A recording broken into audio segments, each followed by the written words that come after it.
welcome back to Storytime from the Eagle's Nest. My name is Miss Carter and I teach ESOL students here at Altama.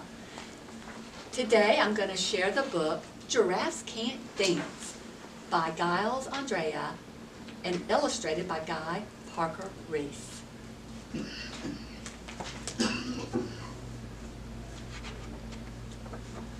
Giraffes can't dance. Gerald was a tall giraffe whose neck was long and slim, but his knees were awfully crooked and his legs were rather thin. He was very good at standing still and munching shoots off trees, but when he tried to run around, he buckled at the knees.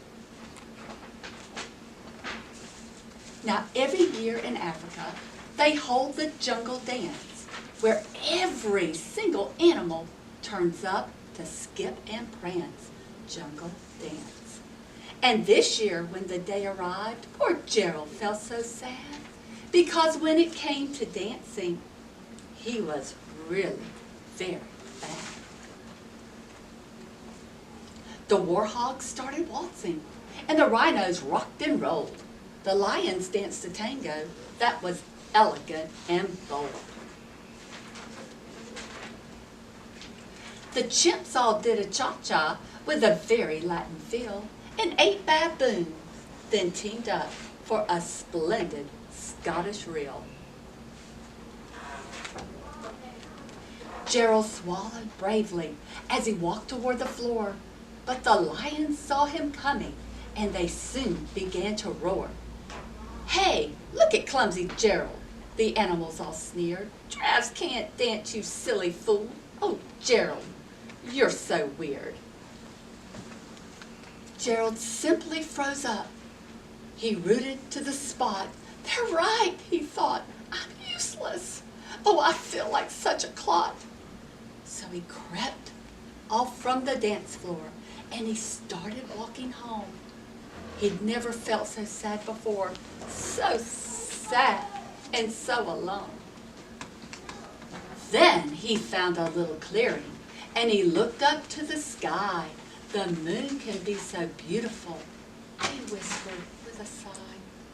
"Excuse me," coughed a cricket who'd seen Gerald earlier on, "but sometimes when you're different, you just need a different song." Listen to the swaying grass and listen to the trees. To me, the sweetest music is those branches in the breeze. So imagine that the lovely moon is playing just for you. Everything makes music if you really want it to. With that, the cricket smiled and picked up his violin. Then Gerald felt his body do the most amazing thing. His hooves had started shuffling, making circles in the ground. His neck was gently swaying and his tail was swishing around. He threw his legs out sideways and he swung them everywhere. Then he did a backward somersault and leapt up in the air.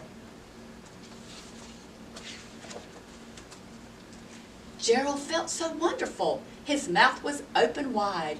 "I'm dancing! Yes, I'm dancing! I am dancing!" Gerald cried.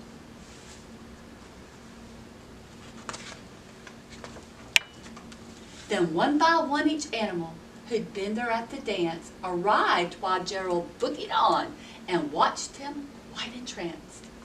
They shouted, "It's a miracle! We must be in a dream. Gerald's the best dancer that we've ever seen."